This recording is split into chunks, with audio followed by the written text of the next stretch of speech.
하나님의 말씀을 통해서 정말 이 한 구절이 우리에게 어떤 의미를 주는지를 좀 성경을 전체 내용을 좀 살펴보겠지만 특별히 오늘 이 한 구절을 우리가 집중해서 좀 살펴보고자 합니다.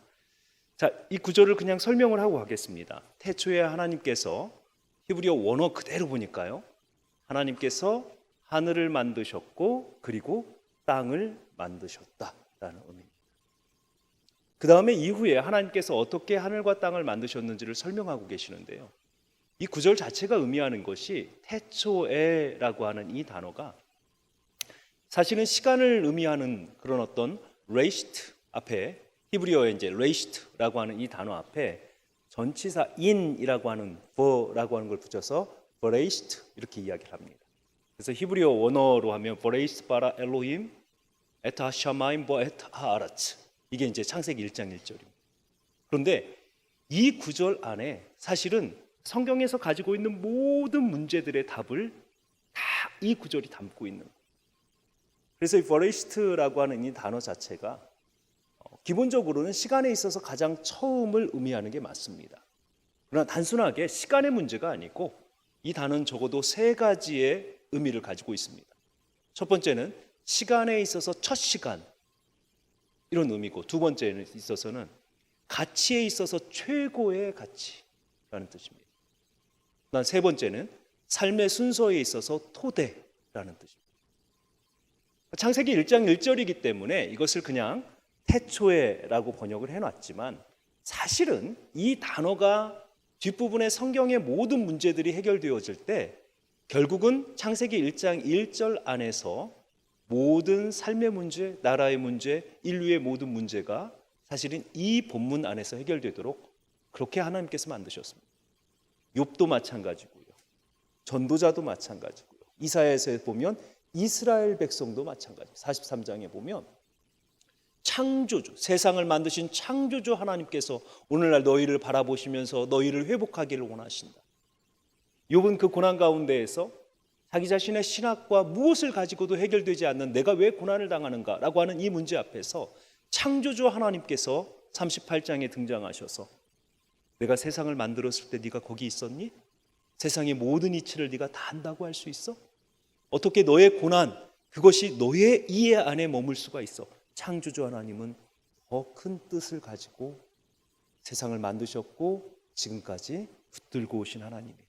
50번 이상을 욥에게 질문을 하시고 결국 욥으로 하여금 나는 작고 연약하고 창조주 하나님은 크신 하나님입니다. 나의 고난도 창조주 하나님의 섭리 안에 있었습니다 라고 고백하게만.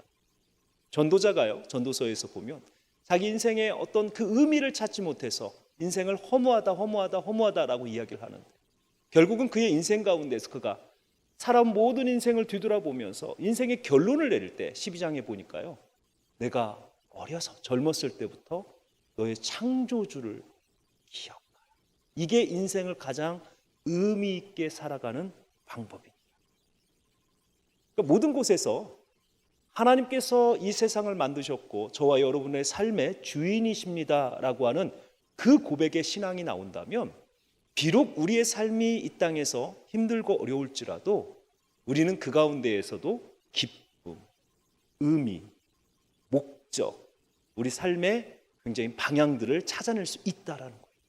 이게 없으니까 우리는 우연히, 운이 없어서 뭐 이런 표현들을 사용하면서 내가 빨리 이 고난에서 혹은 이 불행에서 벗어나야 된다라고 생각하는 거죠.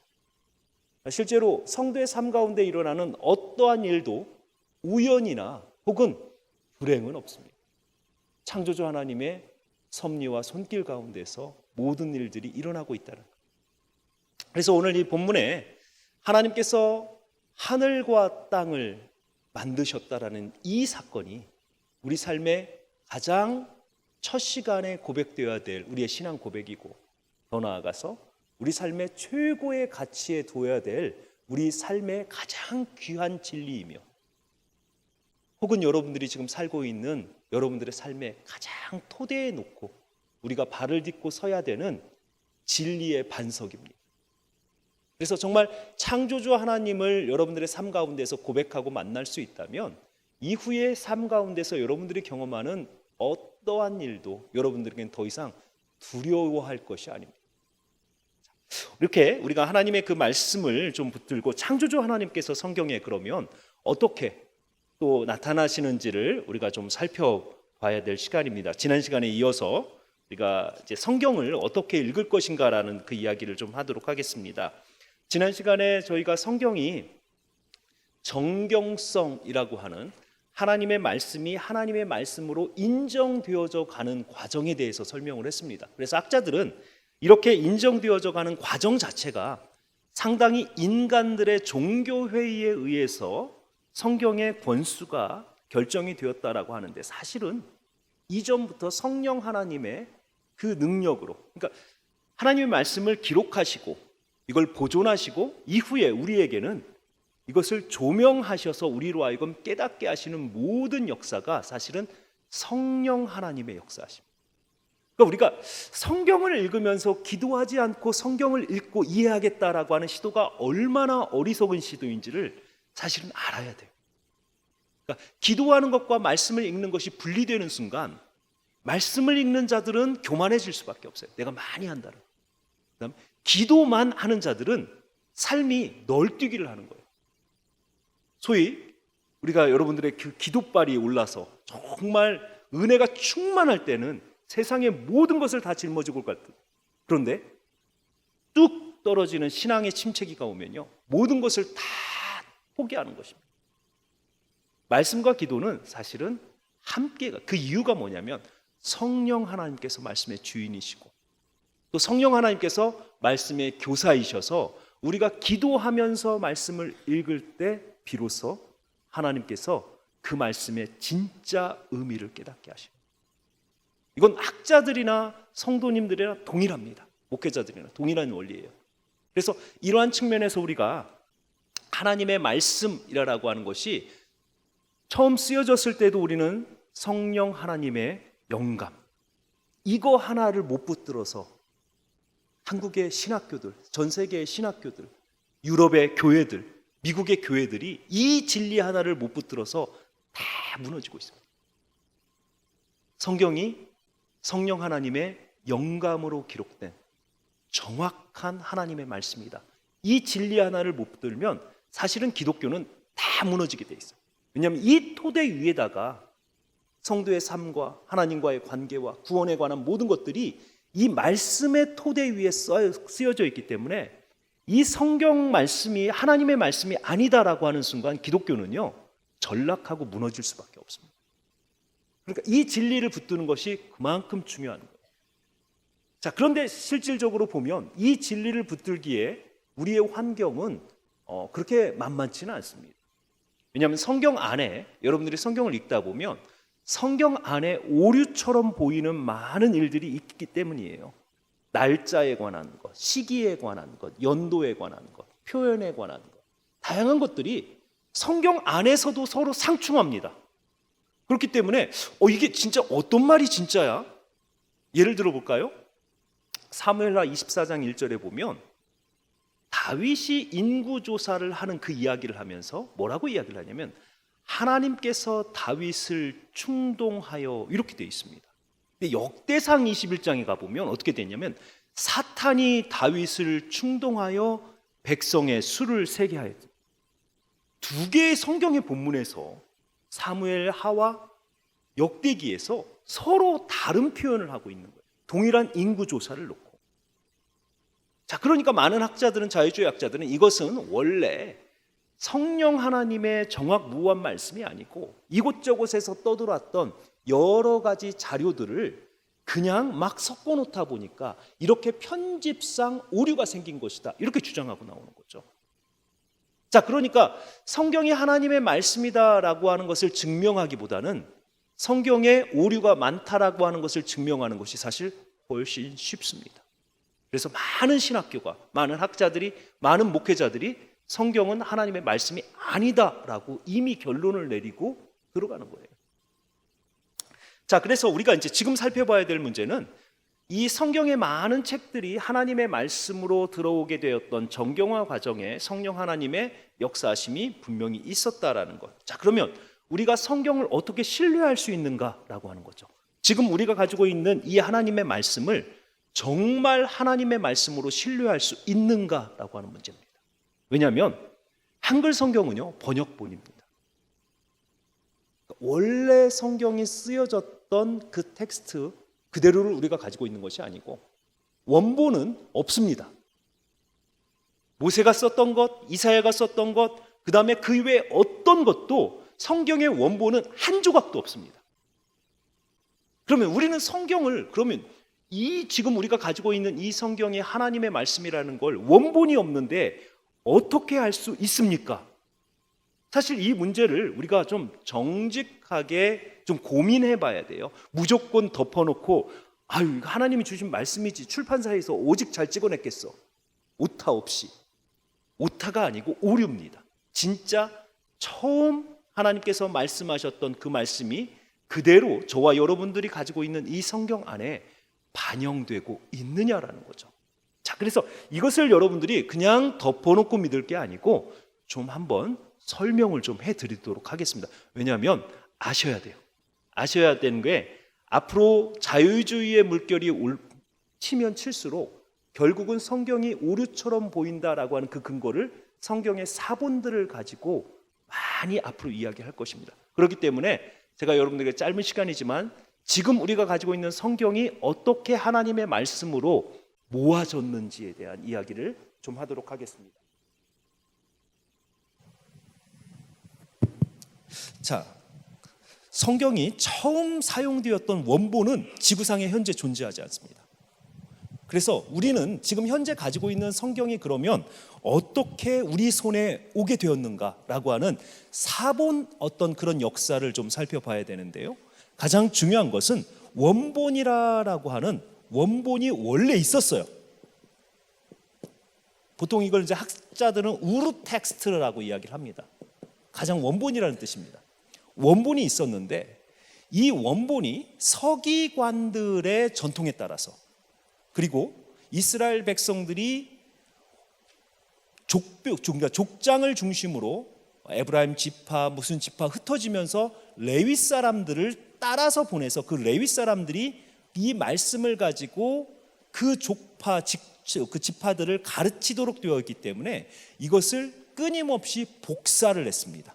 자, 그래서 원래 원본이 여러 형태로 복사가 되어집니다.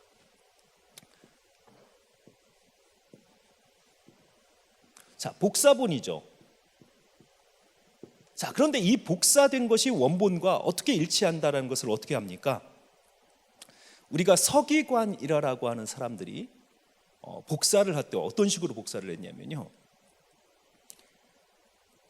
서서 이 원본을 놓고 복사를 하는데 이 하나를 복사하는데 굉장히 오랜 시간이 걸립니다. 우리가 스크롤이라는 두루마리의 형태로 되어 있는 거죠. 그래서 그 두루마리의 형태로 되어 있는 종이가 책이 발견된 것이 얼마 안 됐거든요. 그래서 두루마리 형태로 있었던 걸 펴놓고 복사를 하는데요. 히브리어에 그 당시에는 모음이 없었습니다. 그래서 자음만 가지고 읽을 수 있었어요, 히브리인들은. 그래서 그 자음 숫자를 그대로 다 복사를 합니다. 그리고 나서 서기관이라고 하는 이름 자체가 원래 우리는 서기관이라고 하지만 히브리어 단어로는 숫자 세는 사람들 이런 뜻이에요.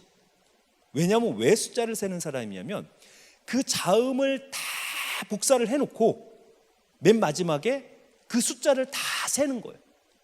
그러니까 모세오경은 40만 한 9천 정도, 40만 945개 정도 됩니다. 자음 숫자가. 그러면 다 복사를 거리는데 모세오경 같은 경우는 복사를 하는데 6개월에서 1년 정도가 걸립니다. 그러면 그것을 복사를 하고 나서 숫자를 다 세는 거예요. 그래서 한 글자만 숫자가 부족해도 파악이 1년 이상이 걸린 작업도 한 글자만 숫자만 부족해도 파기입니다. 그러니까 굉장히 정확하게 번역을 그렇게 했다라는 것입니다. 자, 어쨌든 이렇게 복사가 된 것이 또 복사가 되어져서 흩어집니다. 그리고 유대의 어떤 역사들에 따라서 유대인들이 많이 나라도 빼앗기고 잡혀가기도 하고 이러면서 이들이 이 복사본들을 가지고 또 여러 지역으로 흩어지는 거죠. 그래서 이집트, 애굽에 또 한 지파가 있고요. 바빌론이라고 하는, 우리가 바빌론에도 잡혀갔으니까요. 자, 그다음에 메소포타미아 지역에도, 또한 팔레스타인. 자, 이런 지역들로 유대인들이 흩어지면서 이 사본들을 가지고 갑니다. 그런데 유대의 역사를 보면 이슬람의 침입을 통해서 많은 사본들이 불탔고요. 또 안타까운 것은 기독교인들이 유대 회당에서 사본을 많이 태웠습니다. 기독교인들이. 그래서 이 지역에서 이제 몇 개의 사본들이 존재하는 사본들이 이제 발견이 되는 거예요. 그래서 현재 우리가 가지고 있는 사본들은 뭐냐면요, 이 사본들을 취합해서 구약의 성경들을 모아놓은 거예요. 그러니까 어떤 사본에는 시편이 2개 정도만 있고, 어떤 사본에는 불에 타가지고 이사야서가 11장만 있는데 불에 타가지고 11장 한 5절은 없어져 버리고, 어떤 데는 곰팡이가 피고, 뭐 이런 식으로 사본들이 온전하게 창세기부터 우리가 가지고 있는 말라기까지 남아있는 게 아니고 부분으로 남아있는 사본들을 중세에 마소라라고 하는 사람들이 이 사본들을 모아서 온전한 하나의 구약의 성경을 만들어낸 겁니다. 그러니까 이것을 취합을 해서, 자, 그래서 지금 우리가 가지고 있는 사본은 레닌그라드라고 하는 박물관에 있는 레닌그라드 19B라고 하는 그 사본을 히브리어 사본을 이제 영어나 독일어나, 그리고 이것을 한문, 그 다음에 일본어 성경으로 번역이 됐고요. 그리고 선교사들에 의해서 이 성경이 한글로 번역이 됐습니다. 자, 그러니까 상당 부분 원문의 어떤 그 의미가 번역이 한 번 되면 될수록 사실 그 의미를 정확하게 번역하는 것이 쉽지 않거든요. 자, 그러면 지금 우리가 가지고 있는 이 성경이 진짜 하나님의 말씀과 동일하다라는 것을 어떻게 알 수 있느냐? 사실은 증거는 없었어요. 왜냐하면 우리는 모아있는 이것을 가지고 나와 있는 이 성경, 구약 성경의 39권을 하나님의 말씀으로 믿었습니다. 그런데 이전에 원본이 없기 때문에 자유주의학자들은, 아니 그 성경이, 지금 가지고 있는 그 성경이 적어도 3,500년 전 문서인데 3,500년 전 문서와 지금에 있는 문서가 동일하다는 근거가 어디 있습니까? 라고 이야기를 하면서 성경을 하나님의 말씀으로 믿는 것을 굉장히 무식하다라고 그렇게 비판을 했다라는 거죠. 자, 그런데 1947년에 놀라운 일이 발견합니다. 한 목동이, 베두민 지파의 한 목동이 양을 찾아서, 한 마리 양을 찾아서 막 광야를 헤매다가 한 굴을 발견합니다. 그래서 그 굴에다가, 이제 대낮에는 들짐승들이 굴 속에서 쉬고 있거든요. 그러니까 무서워서 못 들어가고 이 돌에다가 돌을 탁 던졌어요. 혹시 짐승이 있으면 나오라고. 던졌는데 이 돌이 굴러가고 땡글땡글 굴러가더니 쨍그랑 깨지는 소리가 나요. 이게 뭐지? 하고 들어가 보니까 그 안에 이렇게 항아리에다가 많은 사본들을 넣어놓은 항아리들이 끊임없이 있는 거예요. 그래서 그 중에 하나를 가져다가 고물상에 가지고 가서 고물상 아저씨한테, 아저씨 나 이거 하나 찾았는데 얼마 줄래요? 그 당시에 25센트를 줬답니다. 그러니까 미국 돈으로 25센트, 그러니까 250원 정도 뭐 되겠죠. 25센트를 줬대요. 그리고 그거 하나를 했는데 그 사람이 보니까 이게 상당히 가치가 있어 보이는 거예요. 이런 거 더 있냐? 예, 더 있어요. 그럼 가져와. 내가 살게. 그래서 이걸 가지고 그 고문서를 읽을 수 있는 학자에게 가서 물어보니까 이거 성경의 말씀인데? 그러고 나온 거예요. 그래서 그것들을 모아가지고 그 문서들을 보니까 성경의 말씀들을 보관해 놓았던, 우리가 이제 쿰란이라고 하는 공동체. 그래서 BC 150년경에 로마의 압제를 피해서 에센파 이런 어떤 그 경건주의자들이 광야에서 생활을 하면서 문서를 많이, 그 당시에 사본을 많이 복사해 놓은 거예요. 자, 그래서 그 문서들을 여러 굴들이 발견이 되었습니다. 그래서 그 굴들에서 발견된 문서들을 가지고 또 취합을 해서 구약 성경을 만들어 봤어요. 놀랍게도요. BC 150년 문서와 AD 1000년의 문서 사이에, 그러니까 보통 한 1200년 정도 차이가 나잖아요. 그렇죠? 1200년 정도의 차이가 나는 이 문서 사이에서 거의 일치하였습니다. 자, 그러면 BC 150년 문서와 성경이 처음 기록이 되었을 때는 뭐 이제 모세를 이야기를 하니까요. 보통 BC 1400년대 모세 시대를 생각하고, 제일 마지막 성경은 역대기나 말라기 같은 경우는 BC 400년대입니다.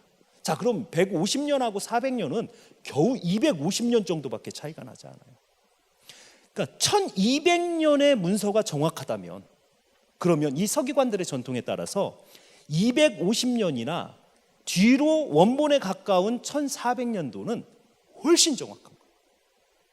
그래서 지금 우리가 가지고 있는 이 성경이요, 상당 부분 원본의 의미를 그대로 담고 있다. 신뢰할 수 있느냐라고 했을 때 충분히 하나님의 말씀으로 신뢰할 수 있다라고 하는 이 사본학이 증명을 했다라는 것입니다. 자, 그래서 구약 성경의 어떤 그 신뢰라고 하는, 지금 우리가 가지고 있는 성경을 하나님의 말씀으로 신뢰할 수 있느냐? 충분히 신뢰할 수 있습니다. 신약 성경은 뭐 더 말할 것도 없고요. 그래서 여러분들 잘 혹시 아시는 분이 있을 텐데, 월터 카이저라고 하는 학자가 있습니다. 구약 학자인데요. 현존하는 신학자 중에 가장 많은 책을 썼던 학자예요. 근데 그분의 마지막 클래스에 제가 마지막 학생이었습니다. 그러니까 교수 생활을 그분이 한 4년 정도 했어요. 43일, 44년 정도. 그분이 할 수 있는 언어가 한 20개 정도 언어를 하십니다. 근데 그분이 맨 마지막 시간에 맨 마지막 자기의 교수 생활을, 신학자로서의 교수 생활을 정리하면서 이렇게 말씀하셨어요. 내가 지금까지 성경을 연구하고 가르치면서 내 모든 어떤 이 학문과 신앙을 한마디로 정리하는 한마디를 한다면 하나님의 말씀은 여전히 신뢰할 만합니다. 이게 마지막 말씀이었어요. 한 신학자의 일평생의 자기 연구의 결론일 뿐만 아니고, 사실은 저와 여러분들도 이 하나님의 말씀에 대해서 신뢰할 수 있는가라고 하는 이 부분에 있어서만큼은 정말 하나님의 말씀으로 신뢰할 수 있다라고 하는 결론에 우리는 거기서부터 사실은 출발을 해야 됩니다. 근데 결국은 신학교들이 무너지는 이유가요, 이것을 인정하지 않기 때문에 유럽과 미국의 신학교들이 무너지기 시작하는 거예요. 우리에게는 어떤 면에서 보면 가장 쉬운 것일 수도 있어. 우리는 믿으면 되잖아요. 근데 학자들은 이걸 증명을 해내고 싶은 거예요. 근데 많은 부분에 우리가 신앙생활을 하다 보면, 특별히 하나님의 말씀을 우리가 연구를 하다 보면 많은 부분에 증명해내기보다는 믿음으로 믿어야 할 것이 훨씬 많습니다. 그래서 여기서부터 시작해야 돼요. 성경은 하나님의 말씀, 정확무오한 하나님의 말씀이다 라고 하는, 여기에서부터 우리의 신앙생활이 시작이 돼야 됩니다. 자, 그렇다면 우리는 성경을 읽고 연구를 하는데 그럼 어떻게 해야 될 것인가 라고 하는 이 문제죠. 여러분들 하나님 말씀 다 읽으시잖아요. 그렇죠? 그런데 읽을 때마다 어렵고 또 읽을 때마다 무슨 말인지 모르는, 정말 그 성경을 읽으면서 감동도 없고 이해가 안 되는 것이 굉장히 많습니다. 왜냐하면 궁극적으로 역사적 공백이 성경과 우리 사이에 있기 때문이죠. 그래서 성경이 기록되었을 때의 어떤 그 상황과 지금 우리가 읽고 있는 지금 이 시대와 사이에 엄청나게 많은 역사적인 차이가 있습니다. 또 하나는 문학적 공백이죠. 고대의 언어와 우리의 언어, 그리고 히브리어와 헬라어와 한글 사이에서의 차이점들도 있고요. 또 하나는 사회적 문화적 차이가 있습니다. 그래서 여러분들이 현재 가지고 있는 어떠한 개념으로 성경을 보면 성경이 참 이해가 안 될 때가 많아요. 이런 거죠. 아브라함이 아내를 2번이나 아비멜렉의 바로에게 내어주는 거예요. 자기 아내를, 자기 살겠자고. 우리 권사님들, 집사님들 그런 남편이라면 같이 사시겠어요? 아니죠. 근데 그 이전의 어떤 문화 속에서는 이 아내라고 하는 존재가 더 이상 나의 어떤 그 죄악된 문화 속에서 나의 어떤 동반자라는 개념보다는 그냥 재산 목록이었습니다. 그렇기 때문에 그냥 큰 재산을 내어주는 거 뭐 이 정도로 인식이 되었지, 이것이 그렇게 지금처럼 아주 심각한 인권, 국가인권위원회 우리가 제소하고 뭐 그럴 사항은 그 당시의 문화 속에서는 아니라는 거죠. 또 하나는 왜 어머니들이 그렇게 자기가 좋아하는 아들이 남편의 뒤를 잇기를 원했을까, 이런 거잖아요. 보면 여인들이 남편들보다 훨씬 후계 구도에 관심이 많았습니다. 왜냐하면 그 당시에 이 아내들은 남편이 죽고 나면 유산을 하나도 받지 못합니다. 그렇기 때문에 자기가 좋아하는 아들이 족장이 되어서 그 남편의 뒤를 이어야만 자신의 노후가 평안한 거예요. 그래서 그 아들들을 그 아버지의 권위를 물려받는 족장의 자리로 세우기 위해서 이 여인들의 로비가 정말 대단했던 것입니다. 우리가 이런 어떤 문화들을 좀 이해를 하고 가야 된다라는 것입니다. 자, 성경을 그러면 이렇게 제대로 읽지 않으면 뭔가 역사적인, 문화적인, 문학적인 배경 안에서 제대로 읽지 않으면 어떤 일이 일어나느냐? 성경을 읽는데요, 은혜는 받아요. 그런데 자기가 해석해서 본문이 의미하는 것이 아니고 내가 성경 안에서 이 말씀은 나에게 이렇게 해서 좋다, 내가 성경을 판단하는 기준이 됩니다. 왜냐하면 성경이 정확하게 무엇을 의미하는지를 모르기 때문에 그렇습니다. 두 번째는 시대착오적 해석을 합니다. 현대의 가치관을 가지고 고대의 문서에 들어가서 아니 어떻게 노예를 부릴 수가 있어, 어떻게 자식을 제사로 드릴 수가 있어, 뭐 이런 어떤 그 시대착오적인 해석들을 가질 수 있고요. 셋째로는 피상적인 성경 해석의 결과. 그래서 보이는 것만 보게 되는 거예요. 성경을 읽다 보면 성경이 사람들의 이야기로 보입니다.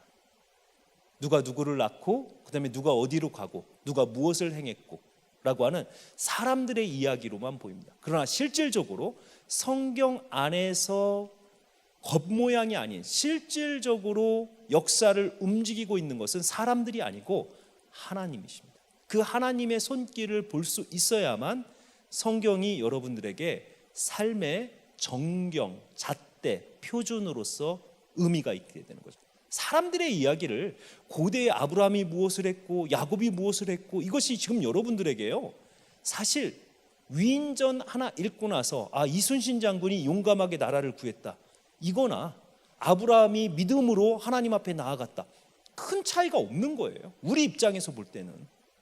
근데 궁극적으로 성경에서 이야기하는 것은 아브라함의 믿음을 이야기하고자 하는 것이 아니고 하나님께서, 창조주 하나님께서 세상을 어떻게 만드셨고 파괴된 세상을 어떻게 회복시켜 가셨고 어떻게 구원하셨는지 하나님을 아는 지식이 곧 성경의 가장 핵심이라는 거죠. 그러니까 사람의 이야기를 쓰고 있는 것 같지만 사실은 하나님에 관한 이야기가 기록된 것입니다. 그러니까 성경을 읽으면서 우리는 그것을 찾아낼 수 있어야 되는 거예요. 자, 그래서 성경을 그러면 어떻게 우리가 연구할 것인가? 세 단계를 이야기합니다. 첫 번째는 좀 읽으셔야 돼요. 그러니까 성경을 앞에 놓고 많은 분들이 하나님의 말씀을 참 안 읽으세요.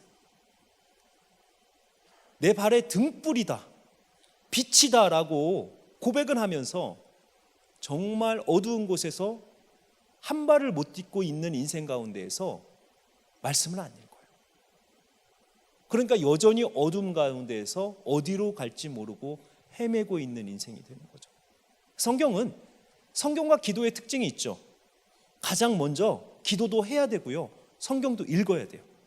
그 다음에 무슨 일이 일어날지는 일단은 시작을 해보면 그 다음에 어떻게 해야 될지가 보여집니다. 두 번째는 성경을 이해해야 됩니다. 그냥 읽는 것으로 마치는 것이 아니고 성경이 가지고 있는 사회적, 문화적인 여러 가지 배경들을 여러분 공부를 하셔야 돼요. 성경을 막 백독한다고 해서 성경의 모든 의미가 다 깨달아지는 것은 아닙니다. 심지어는 정통 유대인들도요, 성경을 외우기도 하지만 성경에 대해서 엄청나게 많은 공부를 합니다. 많은 배경사전, 그다음에 뭐 역사 이런 모든 것들을 다 공부를 하면서 성경을 읽습니다. 근데 우리는요, 우리의 언어도 아니고 우리의 문화도 아닌 이 성경을 읽으면서 정말 공부 안 해요. 그렇기 때문에 여러분들 성경을 읽으시면서 옆에다가 요즘엔 정말 좋은 책들이 많이 나왔습니다. 그래서 스터디 바이블이라고 하는 것들 요즘 많이 나왔어요. 그리고 출판사에서 그 스터디 바이블을 번역까지 잘 해놨습니다. 스터디 바이블은 뭐냐면 성경을 읽어가면서 여러분들이 아셔야 되는 기본적인 단어의 개념, 그 다음에 지도, 그 다음 본문 해석 같은 것을 한 성경 안에 다 담아놓는 거예요. 그래서 휴가비 조금 아끼셔서 올여름에는 스터디 바이블을 하나 사세요. 그래서 성경을 읽으시면서 혹은 그냥 그 스터디 바이블을 읽으시면 돼요. 스터디 바이블 안에 본문도 있거든요. 본문을 읽으시고 그 다음에 본문의 배경, 특정한 단어의 뜻, 그 다음에 지도 이런 것들이 다 들어 있습니다. 그래서 이런 것들을 여러분들 하나 이렇게 구입하셔서 옆에 놓고 좀 공부하셔야 돼요. 성경 읽으시면서 좀 공부하시면서 읽으셔야 돼요. 저희 학생 가운데 성경 백독한 학생이 있습니다. 진짜 말씀을 입에서 그냥 술술술술 나와요. 그런데 전도사님 이 뜻이 무엇입니까? 라고 물어보면 뜻을 잘 모르는 거예요. 외우고 많이 읽었는데 진짜 의미가 무엇인지를 모르는 거죠. 그러니까 다독도 중요하지만 무슨 의미인지를 깨닫고 읽는 것이 훨씬 중요합니다. 세 번째는 이제 해석할 수 있어야 돼요. 그래서 이 해석을 하기 위해서는 여러분들 목회자들의 도움이나 혹은 이러한 공부들을 통해서 하나님의 말씀이 이러한 것을 의미하는구나 라고 하는 부단히 여러분들이 이런 클래스들을 좀 참여하시면서 성경을 해석하시는 법을 좀 배우셔야 됩니다. 그래서 읽고 이해하고 해석한다라고 하는 것이 성경 이해, 우리가 성경 읽는 것의 가장 중요한 원리. 어디서부터 시작을 해야 되겠습니까? 읽는 것에서부터. 읽다 보면 이 단어가 이게 무슨 뜻이지? 되게 궁금하다. 그러면 이해를 하고 싶은 거죠. 그래서 여러분들의 이해를 도울 수 있는 어떤 그런 교재들이나 혹은 목회자들에게 궁금증을 가지고 물어볼 수 있고, 그렇게 이해가 쌓이다 보면 나에게 그 말씀이 무엇을 의미하는지 여러분들이 말씀을 해석할 수 있다라는 것입니다. 자, 그래서 우리가 이렇게 성경에 관한 어떤 기본적인 이야기를 하고요. 오늘 이제 창세기부터 출애굽기까지 좀 살펴보도록 하겠습니다. 여러분들 교재에 보시면 창세기, 출애굽기 펴시고 창세기부터 중요한 내용들을 이제 읽고 이해하고 해석하는 방법 우리가 좀 함께 가보도록 하겠습니다. 자, 창세기입니다. 창세기라고 하는 성경 자체가 사실은 시작 이런 뜻입니다. 시작, 제네시스, 영어에서 제네시스 이렇게 번역을 해놨는데요. 헬라어의 제네시스라고 하는 그 의미를 그대로 기원, 시작이라고 하는 그 단어를 영어에서 제네시스로 번역을 했고, 한글 성경에는 이것을 창세기 이렇게 번역을 해놨습니다. 저자는 모세고요. 저작 시기는 1400년 주전. 그러니까 왜 이 날짜가 나오냐면 열왕기상 6장 1절에 가면 성경의 기준 날짜입니다.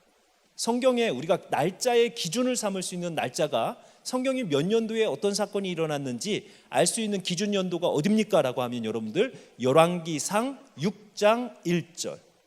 솔로몬이 성전을 지었을 때가 그가 왕이 된 지 4년째 되던 해이고, 그 4년째 되던 해가 이스라엘 백성들이 출애굽한 지 480년 되던 해이니라.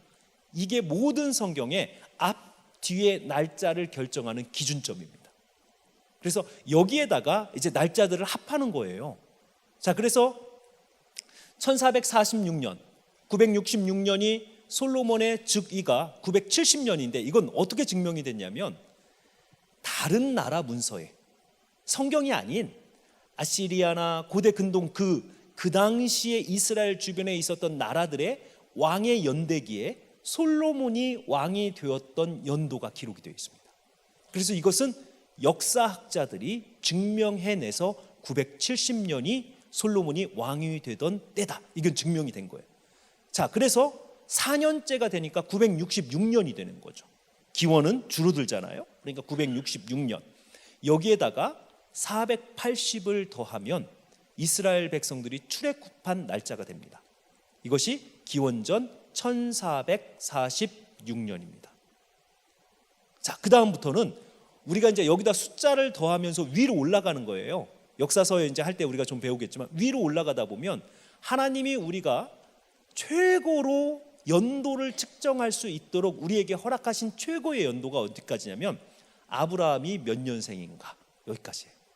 그래서 아브라함에게 민증 까보세요. 그러면 아브라함은 BC 2166년생입니다. 자, 그 이전의 이야기는요 몰라요. 정확하게 연도가 몇 년, 바벨탑 사건 모릅니다. 홍수가 언제 일어났는지 몰라요. 창조 언제 일어났는지 모릅니다. 그러니까 이단들은요 성경에 나와 있는 족보만 가지고 그걸 쫙 합하니까 창조가 BC 6000년에 일어났다는 거예요. 성경에 나와 있는 족보들만 합하니까. 그런데 실질적으로 그 족보와 족보 사이에 엄청나게 많은 사람들이 생략이 되어 있습니다. 그렇기 때문에 뭐 하다못해 우리 한국에서 나오는 화성만 봐도요 몇만 년 전이잖아요. 근데 창세기 1장이 BC 6000년에 일어났다면 성경의 기사가 우리의 역사와 너무도 맞지 않는 허구가 되는 것입니다. 그러나 실질적으로 족보와 족보 사이에 많은 사람들의 이야기가 생략이 되었기 때문에 정확하게 우리는 아브라함 이전에는 몇 년도인지 하나님이 알지 못하게 했어요. 왜냐하면 불필요한 지식. 우리에게는 몇 년의 창조가 일어나는지 이러한 것들은 그러나 아브라함의 이야기는 왜 필요하냐면 이때부터 어느 나라와 연관이 되기 시작하냐면 애굽과 연관이 돼요. 애굽. 그래서 이집트와 연관이 되기 시작하면서 이집트의 역사와 족장의 역사가 함께 갑니다. 그래서 이집트의 역사는 상당히 잘 기록되어 있습니다. 그래서 이집트 역사와 그 다음 이 족장들의 역사들을 비교하면서 성경이 정확하게 실제로 있었던 일을 담고 있다라고 하는 것을 증명해낼 수 있는 그런 자료들이 많이 있습니다. 자, 그래서 어쨌든 어떻게 이제 이걸 더해가냐면 1446년 출애굽에다가 이스라엘 백성들이 430년 애굽에 거했습니다. 그러면 그걸 하면 1876년 거기다가 그때 애굽에 들어갔을 때 야곱의 나이가 130세입니다. 자, 그러니까 야곱은 2006년생. 그 다음에 이삭이 60세에 야곱을 낳았기 때문에 이삭은 2066년생. 그 다음 아브라함이 100세에 이삭을 낳았기 때문에 아브라함은 2166년. 이렇게 이제 추가해 가는 거죠. 밑으로도 마찬가지입니다. 밑으로도 쭉 추가해 가서 우리가 연도를 추정할 수 있는 기준 연도예요. 그 연도가. 자, 그래서 저작 시기는 1446년에 출애굽한 이후로 그 다음 40년의 광야를 거치신 어느 시점에 모세에 의해서 창세기는 기록되었습니다. 자, 역사적 범위는 창조로부터 야곱의 아들 요셉의 죽음까지의 어떤 이야기를 담고 있고요. 강조점은 하나님은 어떤 분이신가. 그래서 모든 세상을 만드신 하나님의 역사하심 뿐만 아니고 하나님의 성품까지 포함되어져 있는 하나님은 누구신가 라고 하는 부분. 그 다음에 인간의 존재가 이유, 하나님께서 인간을 만드신 이유가 무엇이냐. 그러니까 모든 원본은 다 어디 있을까요? 창세기에 있습니다. 가정은 무엇이고, 부모는 무엇이고, 남편은 무엇이고, 아내는 무엇이고, 결혼은 무엇이고, 뭐 이런 모든 이 세상의 원본은 다 창세기에 있어요. 그러니까 동성애 문제를 현대 의학적으로, 윤리적으로, 종교적으로 풀면요, 동성애 문제는 우리가 동성애자들을 이길 수가 없어요. 이들의 논리를 이겨낼 수가 없습니다. 그러니까 동성애자들이 가지고 있는 딱 전략이 있거든요. 처음에는 소수자, 이게 이제 샌프란시스코부터 시작해서 미국이 어떻게 동성애를 합법화시켰는지 그 과정을 그대로 보면 처음에는 동성애자들이 소수자로 보호해줘라 이렇게 나옵니다. 그러다가 그들의 어떠한 권력들이 사람들이 모이기 시작하면 이제는 보호받아야 될 대상이 아니고 동등하다. 우리도 너희 사회의 일원으로서 동등하게 취급을 해줘라 이렇게 이야기를 합니다. 자, 그 다음에 이들이 동등한 권위를 갖기 시작하면 이제 입법기관, 특별히 국회의원이나 이렇게 입법을 할 수 있는 사람들에게 로비를 해서 우리를 우대할 수 있는 법들, 이러한 법들을 만들어내는 거예요. 그러니까 샌프란시스코 같은 미국 같은 경우가 동성애자들을 이제는 우대하는 그러한 나라가 된 거죠. 동성애자들에 대해서. 그러니까 지금 한국은 불과 몇 년 사이에요. 어느 단계까지, 두 번째 단계까지 간 거예요. 처음에는 굉장히 소수자, 성소수자 이렇게 보호했는데요. 지금은 동등. 불과 10년, 15년 사이에 이제는 우대 단계까지 지금 이 법안이 올라가고 있는 거예요. 한국 굉장히 빠르게 지금 움직이고 있는 거예요. 그러니까 우리가 그럼 동성애자들에 대해서 어떻게 해야 될 것이냐? 결국은 모든 원본은요 다 창세기에 있는 거예요. 결혼이 무엇이고 성이 무엇이고 하나님이 왜 인간을 만드셨고 가정을 만드셨고 부부란 무엇이냐라고 하는 근본적인 원본이 창세기에 있기 때문에 모든 문제가 생겼을 때는 어디로 가야 되냐면 결국은 창조주 하나님 앞에 서서 하나님이 처음 만드셨던 그 모습의 가장 원본으로 가야만 그곳에서 답이 나옵니다. 뭔가 망가지고 흐트러지고 무질서가 생기고 무너졌던 곳이 있다면 원본 앞으로 가야만 어느 곳에서 문제가 생긴지가 나오는 거다라는 거죠. 그래서 하나님과 인류의 최초의 언약부터 시작해서 죄의 시작, 인류의 시작뿐만 아니고 죄의 시작, 그리고 죄가 진짜 무엇이냐라고 하는 것도 결국 창세기에 가보면 죄란 이런 것이다 라고 하는 것이 명확히 나타나고 사탄의 전략도 그냥 그대로 나타납니다. 오히려 하나님의 말씀을 보면 볼수록요 사탄은 단순하다라고 하는 것이 명확해요. 그때 사용했던 전략을 그대로 지금도 사용하고 있다는 것이죠. 죄에 대한 하나님의 심판, 그 다음에 하나님께서 이 심판과 함께 구속이라고 하는 것을 하나님께서 어떻게 이루어 가시는지를 설명하고 있다라는 것입니다. 자, 창세기를 이해할 때 가장 중요한 게 있어요. 창세기는 몇 장으로 되어 있습니까? 우리 성경으로 창세기가 몇 장으로 되어 있어요? 50장으로 되어 있죠. 그런데 히브리어 성경에 보니까요 창세기가 11개의 구분으로 나눠져 있습니다. 그러니까 장과 절이 나눠진 것은요 불과 한 800년밖에 되지 않았어요. 그러니까 학자들이 나눈 거예요, 장과 절을. 원래 장과 절이 있었던 것이 아니고 지금 우리가 있는 장과 절은 중세를 지나서 거의 1300년경에 학자들이 나눈 거예요, 학자들이. 그렇기 때문에 50장이라기보다는 사실 창세기는 11개의 구분으로 나눠져 있는데 이 11개의 구분이 시작할 때마다 첫 단어가 나오는 것이 톨레도트라고 하는 단어가 나옵니다. 톨레도트라고 하는 히브리어 단어가 나오는데요.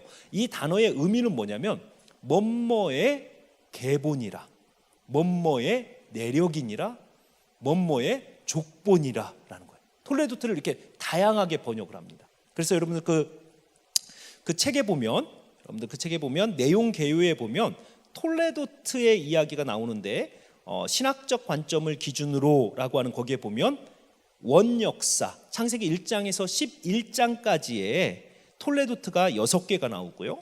그 다음에 구원 역사 11장 27절부터 아브라함 이야기부터 시작되어지는 구원 역사에서 50장까지 이 부분에 5개의 톨레도트가 나옵니다. 자, 그래서 거기 톨레도트 보면 창세기 1장에서 2장 3절까지가 하나의 톨레도트예요. 그런데 여기에는 톨레도트라고 하는 이야기가 나오지 않고 태초에라고 하는 단어가 나옵니다. 그래서 오히려 창세기 1장 1절에서 2장 3절까지는 창세기 전체의 하나의 서론의 역할을 하고 그 다음 2장 4절의 첫 단어가 톨레도트라고 하는 단어가 나오면서 이렇게 한글 성경이 됐죠.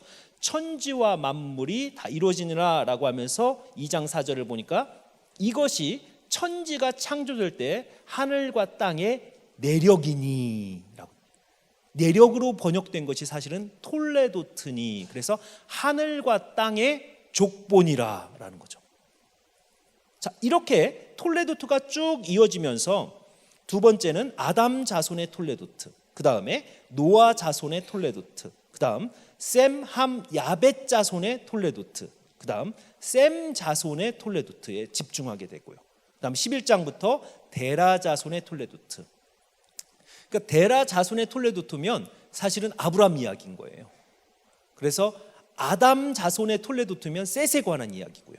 아담의 자손, 그러면 그 주요 이야기는 그 다음 세대를 지금 다루고 있다라는 것입니다. 자, 이런 식으로 가면서 이삭, 그 다음에 야곱 자손의 톨레도트까지 11개의 톨레도트로 이루어져 있는 것이 창세기입니다. 창세기는 결국 사람에 관한 이야기예요. 하나님께서 세상을 어떻게 만드셨고 그 다음에 이 땅의 사람이 어떻게 채워져, 누구 자손이 어느 곳에서 어떻게 성장하고 이 땅을 채웠는가라고 하는 그 이야기를 하는 것이 창세기라는 것입니다.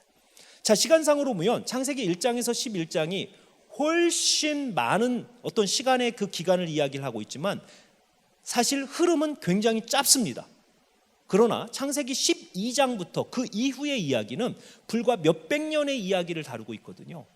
그런데 그 이야기는 엄청나게 긴 시간을 다루고 있으면서 제가 한번 처음에 설명드렸던 한 사람 전략이라고 하는 것을 하나님께서 구체적으로 그리고 굉장히 자세하게 설명하고 있는 것이 창세기다라는 것입니다. 자, 창세기의 어떤 그 문학적인 어떤 구조를 보면 창세기의 주요 내용들을 좀 정리를 해보겠습니다. 창조에 관한 이야기부터. 창조에 관한 이야기는 날로 이야기를 하죠. 우리가 히브리어 단어 욤이라고 하는 날로 이야기를 하는데 학자들마다 창세기에 기록된 날이 지금 우리가 가지고 있는 24시간이냐라고 하는 이 측면에 있어서 학자들이 서로 다른 이야기를 합니다. 그러나 분명한 것은 네 번째, 다섯 번째, 여섯 번째 날은 해와 달과 별이 네 번째 날에 만들어졌기 때문에 우리가 가지고 있는 24시간의 날과 같을 가능성이 큽니다. 그러나 첫 번째 날, 두 번째 날, 세 번째 날은 해와 달이 없기 때문에 그 날의 개념이 24시간이다라고 하는 이러한 것에 있어서 학자들이 확실하게 이야기를 하지는 못합니다. 자, 어쨌든 이 날이라고 하는 욤이라고 하는 이 개념을 가지고 우리가 첫째 날, 두 번째 날, 세 번째 날은 배경을 만드셨고 그다음 네 번째 날, 다섯 번째 날, 여섯 번째 날은 그 배경을 채우시는 하나님, 질서의 하나님의 모습이 그려집니다. 그리고 일곱째 날 하나님께서 안식하셨습니다. 자, 이 창조의 어떤 모습을 보면 첫 번째, 하나님은 질서의 하나님, 순서를 명확하게 정하시고 하나님의 역사하심이 있는 곳에는 항상 아름다움과 질서가 있습니다. 이게 하나님의 사람의 특징이에요. 그러니까 여러분들이 내가 하나님의 백성이고 내가 하나님의 피조물입니다 라고 여러분들이 고백했을 때 여러분들의 존재론적 사명은 뭐냐면 여러분들이 서 있는 곳에는 아름다움과 질서가 있어요. 이게 하나님이 창조하신 피조물의 특징입니다. 그러니까 여러분들이 지금 사람의 어떤 모습으로 하나님 앞에서 아름답게 정말 여러분들의 존재의 값을 하면서 살고 있느냐라고 하는 그 증명은 어디 나타나냐면 여러분들의 서는 곳에 결과가 무엇이냐, 무질서 혼돈이 나타나고 있고 분열이 나타나고 있다면 여러분들 아직 하나님의 사람으로 온전하게 회복된 것이 아닙니다. 여러분들이 서 있는 곳에 질서가 나타나고 아름다움이 나타난다면 여러분들은 하나님의 사람입니다. 오늘 8여전도에 어머니들이시잖아요. 제가 기도 제목을 이렇게 보니까 남편 기도, 자녀 기도, 삶의 기도, 굉장히 다양한 어떤 기도의 제목을 이렇게 올려주셨어요. 근데 이런 모든 것들이 결국은 저는 어머니들의 지금 아마 교회에서도 마찬가지고 가정에서도 마찬가지고 가장 중요한 역할을 하실 그러한 어떤 시기를 여러분들이 지금 보내고 계십니다. 그랬을 때 정말 여러분들의 그 흔적이 있는 그곳에 아름다움, 토부라고 하는 것이 그리고 질서라고 하는 것이 서 있는 아내이고 어머니인지를 여러분 삶을 통해서 좀 하나님 앞에서 점검하셔야 돼요. 그래서 여성의 역할은 제가 첫 시간에 이야기했지만 방향을 정하는 방향. 그러니까 이 시대에 지금 8여전도에 여러분들이 아마 가정의 중요한 방향을 정하실 때 자녀들 보니까 고3 학생도 있고요, 막내가 고3 이렇게 하신 분도 있고 자녀들의 결혼부터 시작해서 많은 일들에 여러분들이 기도하면서 남편의 정년을 또 준비하면서 이후에 또 다른 인생을 어떻게 살아야 될지에 대한 결정. 그러니까 요즘은 인생 두 번 산다고 그러잖아요. 그래서 제가 하나의 책을 읽으니까 이렇게 조언을 하더라고요. 50대 후반에 빠르게 은퇴를 해서 3, 4년 정도 그 다음 인생을 살 직업을 전혀 살았던 지금까지 해왔던 직업이 아닌 전혀 다른 일을 3, 4년 정도 준비를 해서 그 다음에 인생은 그 직업을 가지고 살아라. 이렇게 이야기를 하더라고요. 그러니까 상당히 여러분들이 요즘에 이제 55세 정도면요 청년이잖아요. 요즘 정말 55세 정도면 청년인 것 같아요.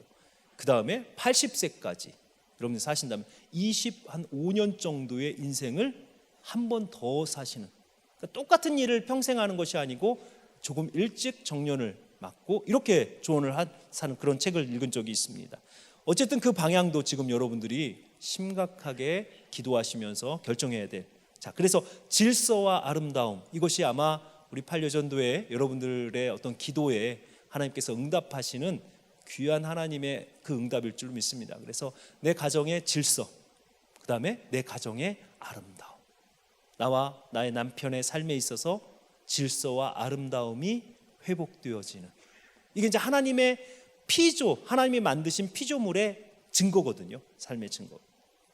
중요한 것은 맨 마지막에 안식에 관한 문제, 왜 7일째 하나님이 쉬셨을까라고 하는 문제.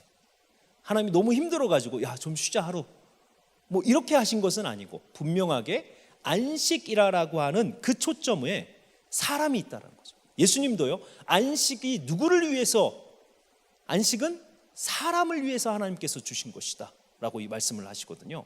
자, 그래서 저도 참 목회를 해봤고 학생들을 지금 가르치고 있지만 한국 교회와 또 전 세계 교회도 마찬가지죠. 이 안식이라고 하는 문제가 참 교회 안에서 큰 화두가 되고 있습니다. 왜냐하면 사실 이 주의 날이라고 하는 이 날에 여러분들이 누려야 될 두 가지가 있어요. 하나는 하나님과의 예배, 하나님 앞에 서는 예배, 또 하나는 휴식입니다. 그런데 지금 제가 이제 여러분들 오늘 안식하셨습니까? 좀 휴식이 있었습니까? 육체적 휴식을 말씀드리는 거예요. 영혼의 휴식도 필요하지만 육체적 휴식의 문제를 가지고 오늘 좀 휴식을 하셨습니까? 라고 말씀드리면 아침 6시에 나와서 차량 봉사, 주차 봉사, 뭐 주방 봉사, 무슨 봉사하고 지금 식사하시고 또 무슨 회의하셨고 예배 드리셨고 오후에 또 구역 모임 뭐 무슨 모임, 주일이 너무 분주한 거예요. 근데 십계명에 보니까요, 십계명이 출애굽기 20장이 주어졌을 때와 신명기 5장이 주어졌을 때 안식의 문제를 다루면서 출애굽기 20장에는 하나님께서 6일 동안 일하시고 7일째 쉬셨기 때문에 너희들도 안식해라 라고 하는 창조 질서 안에서 휴식이라고 하는 측면에서의 그 안식을 이야기했는데요, 신명기 5장에 가니까 너희들의 안식일을 거룩하게 지켜라 라고 이야기하면서 그 이유가 뭐냐면 하나님께서 너희를 애굽에서 이끌어내셨기 때문에 안식일을 거룩히 지켜라, 이렇게 되어 있습니다. 그러니까 지금 우리는 이 안식의 개념을 주의 날로, 예수님께서 부활하신 주의 날로 우리가 기념을 하면서 사실 이 두 가지가 다 있어야 되는데 주의 날의 어떤 그 강조점에서 예배드리고 교회 안에서 봉사하고 헌신하는 것은 지켜지는 것 같은데, 제가 좀 안타까운 것은 정말 휴식이 있느냐라는 거예요. 휴식. 안식일에, 주의일에 여러분들에게 쉼이 있냐라는 거죠. 하나님께서 6일 동안 일을 하시고 7일째는 아무것도 하지 아니하시고 쉬셨던 그 쉼이 지금 여러분들에게 있느냐라고 하는 문제. 제가 첫 담임 목회를 미국에서 할 때 36이었습니다. 담임 목사가 됐을 때. 그래서 장로님들께, 아주 전통적인 교회였어요. 장로님들께 주일날 오후에 우린 예배 없습니다. 가정으로 돌아가셔서 가족들끼리 쉬십시오. 이제 막 젊은 목사가 와서 47년을, 그 교회가 47년 된 교회거든요. 47년 동안 오후 예배를, 저녁 예배를 지켜왔던 교회에 와서 제가 안식일에 쉼이 필요합니다. 장로님들이 정말 큰일 났다, 우리가 어쩌다가 저런 목사를 데려왔느냐. 시간이 지나니까요 두 부류로 딱 나타나요. 정말 잘 쉬시는 분이 있어요. 가족들과 함께 잘 쉬시고 아이들과 함께 시간을 보내고 이렇게 쉬시는 분이 있는가 하면 아예 아침에 올 때 예배 드리고 골프 치러 가려고 아예 골프 복장으로 오시는 분이 있어요. 어차피 오후에 예배 없으니까 빨리 예배 드리고 이제 교회 사람들이나 뭐 다른 분들하고 골프 그 라운딩을 다 계약을 하셔서 주일은 골프 치는 날. 그래서 이게 인간의 죄악된 모습이구나. 근데 저는 개인적으로 여러분들이 안식일에 쉼이라고 하는 것을 찾으셔야 돼요. 정말 찾으셔야 돼요. 이게 안 되면, 왜냐하면 하나님이 세워놓으신 창조의 이 질서 가운데 6일 동안 일을 하고 하루를 쉬는 것이 이 세상이 움직여지는 하나의 자연 질서예요. 우리의 몸도 마찬가지고, 우리의 몸이 쉼이 없이 무언가가 지속되었을 때, 저는 현대 우리가 가지고 있는 많은 질병들의 근본적 원인은 하나님께서 우리의 몸을 원래 만드셨던 그 매뉴얼대로 안 쓰기 때문에 생긴다고 생각해요. 쉬셔야 돼요. 쉼이 있어야 돼요. 그렇게 몸을 하나님께서 만드셨어요. 그래서 틈나는 대로 쉬십시오. 틈나는 대로 쉬셔야 돼요. 제가 저희 학생들에게도 그렇게 해요. 잘 노는 사람이 목회도 잘한다. 죽으라고 일을 하는 사람이 목회를 잘하는 게 아니고, 항상 지쳐서, 그냥 그 사람은 항상 지쳐서 일을 만들어내는 사람이지만, 진짜 목회를 잘하는 사람은 잘 노는 사람, 잘 쉬는 사람이 목회할 때도 집중해서 잘한다. 그러니까 성도의 삶도 마찬가지인 것 같아요.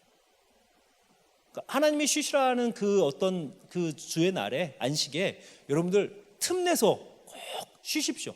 쉬는 게 죄가 아니에요. 우리에게 한국인들이 가지고 있는 굉장히 강박관념이 쉬면 죄를 짓는다라는 거예요. 그렇지 않습니다. 하나님께서 세상을 하나님도 쉬셨다니까요. 그리고 너희도 이렇게 하라라고 우리에게 말씀하신 거예요. 그래서 안식일을 너희들 그냥 하루 종일 놀아 이러면 늦잠 자고 TV 보고 뭐 이럴 것 같으니까 하나님이 딱 십계명을 2번 말씀하시면서 쉬어라. 그런데 하나님을 기념하고, 하나님이 너를 구원하셨음을 기념하고 쉬어라. 세상 가운데 쉬는 것이 아니고 하나님께서 너를 구원하셨음을 기억하면서 쉬거라. 그래서 이러한 관점에서 우리가 주의 날에 와서 예배를 드리고, 그 다음에 틈이 나면 좀 교회에서도 우리 가족들과도 같이 시간을 보내시고, 잠깐 커피도 좀 마시시고, 또 친구들도, 교회 안에 우리 동역자들하고도 좀 쉬시고, 이 가운데 쉼이 있어야 돼요. 그렇지 않으면 몸이요, 하나님이 그렇게 만드신 몸이 아니라니까요, 쉽게 망가집니다. 그래서 그런 쉼의 자리를 빨리빨리 찾으셔야 돼요. 지혜롭게, 정말 마구 움직이는 것이 아니고 쉴 때 쉴 수 있는 쉼의 자리를 찾으셔야 됩니다. 저는 교회에서도 그러한 프로그램을 좀 만들어야 된다고 생각해요. 성도들이 와서 비록 뭐 쉰다고 해서 그냥 누워서 뭐 TV 보고 이러지 못할지라도, 성도들이 와서 예배 드리고 나서 그 이후의 시간을 편안하게 쉴 수 있는 그러한 것이 있어야만 우리가 한 주를 또 힘을 얻어서 살아가는 거예요. 이게 하나님이 만드신 창조 질서, 창세기에서 그려내고 있는 세상과 그 다음 사람의 질서. 땅도 쉬게 하시거든요. 땅도 6년 경작하면 7년째는 땅을 쉬게 하라. 이게 명확한 어떤 그 하나님이 만드신 창조 세계의 질서예요. 그렇기 때문에 우리 안에 쉼이라고 하는 이것은 스스로 여러분들 찾으셔야 됩니다. 그래야만 보다 더 건강하게 하나님을 섬길 수 있습니다. 자, 그 다음에 보니까 하나님의 형상으로서 인간을 만들었다라고 하는 이 얘기는 제가 이미 설명을 해드렸습니다. 그래서 사람이 누구냐? 하나님 일을 하는 사람들. 그래서 여러분들은 이 세상에서 어느 영역도 내 거라라고 주장할 수 있는 영역 없어요. 처음부터 하나님의 땅에 하나님이 주신 생명으로 하나님이 일을 여러분들을 통해서 이루기 위해서 여러분들을 창조하셨어요. 어떤 면에서 보면 좀 비참하죠. 내게 하나도 없다고요? 그러나 천국이 여러분들의 것입니다. 이 세상은 주님께서 여러분들을 보내셔서 여러분들이 하나님의 그 일을 이 세상에서 그래서 이 세상의 일을 다 마친 이후에 천국을 소유하는 자로 저와 여러분들을 하나님께서 세우신 거예요. 그러니까 이 땅에서는요, 나의 것을 소유하면 오히려 불행해집니다. 시간, 물질, 사람, 일, 어느 것도 그거 앞에 나의를 붙이면 전도서 저자가 결국 고백한 게 뭐예요? 내가 나를 위하여 사람을 많이 얻었고, 내가 나를 위하여 집을 짓고, 내가 나를 위하여 많은 건축. 2장에 보면 1장 후반부터 2장 나를 그러고 나서 제일 마지막에 그 후에 살펴보니 모든 것이 헛되어 바람을 잡으려는 것과 같다. 그리고 나서 3장에 가니까요, 모든 것에 때가 있나니, 시간의 주인이 하나님임을 고백하면서부터 제정신 차리기 시작하는 거예요. 그러니까 어느 것도 이 세상에서 하나님의 형상으로 우리가 지음을 받았다면 우리의 것은 없습니다. 하나님의 것을 우리는 하나님이 주시는 능력으로 데무트를 가지고 하나님의 일을 이루어드리는 그러한 사람들입니다. 자, 선악과와 죄의 관계는 한번 설명을 해드렸고요. 선악과라는 것이 단순한 과일이 아니고 신의 영역에, 하나님만이 통제하실 수 있는 지식의 영역에 인간이 내가 하나님처럼 되리라 라고 하는 그러한 그 욕심을 가지고, 패역함을 가지고 들어갔던 것이 선악과고, 여전히 우리에게는 사탄이 항상 선악과를 앞에 놓고 먹어 네가 네 삶의 주인이 될 거야, 너의 꿈이 보이고 너의 비전이 보이고 너의 인생이 보일 거야. 항상 여러분들 앞에, 저와 여러분 앞에 선악과를 놓고 하나님의 영역에 여러분들의 이름을 써라 라고 하는 유혹이 날마다 들어옵니다. 그래서 선악과는 하나님, 창조주 하나님, 내 삶의 주인이 하나님임을 매일 아침 우리가 고백할 수 있도록 하나님께서 우리에게 세워놓으신 창조의 질서의 하나의 줄입니다. 이 세상을 붙들고 있는, 여전히 지금도 마찬가지죠. 자, 그래서 죄의 결과로 우리는 죽음이라는 것, 수치심, 두려움, 죄책감, 이런 것들이, 불필요한 지식들이 우리에게 지금 들어와 있어서 우리 안에 여전히 우리가 회복됐음에도 불구하고 이러한 죄의 결과들이 남아 있습니다. 그래서 우리는 날마다 이 죄의 결과들을 어떻게 우리 마음속에서 긁어내냐면 하나님 앞에 자꾸 고백하는 거예요. 뭘요? 하나님은 나의 창조주이십니다. 내 삶의 창조주이시고, 우리 가정의 창조주이시고, 나의 모든 것들이 다 하나님의 것입니다 라고 하는 그것을 고백함으로 내 안에 있는 수치심, 두려움, 때로는 죽음에 관한 그런 지식들, 모든 것들이 다 창조주 하나님을 고백함으로 나의 삶 가운데서 점점 사라지는 거죠. 이것을 신약 성경에서는 성화라고 그렇게 이야기를 하고 있다라는 것입니다.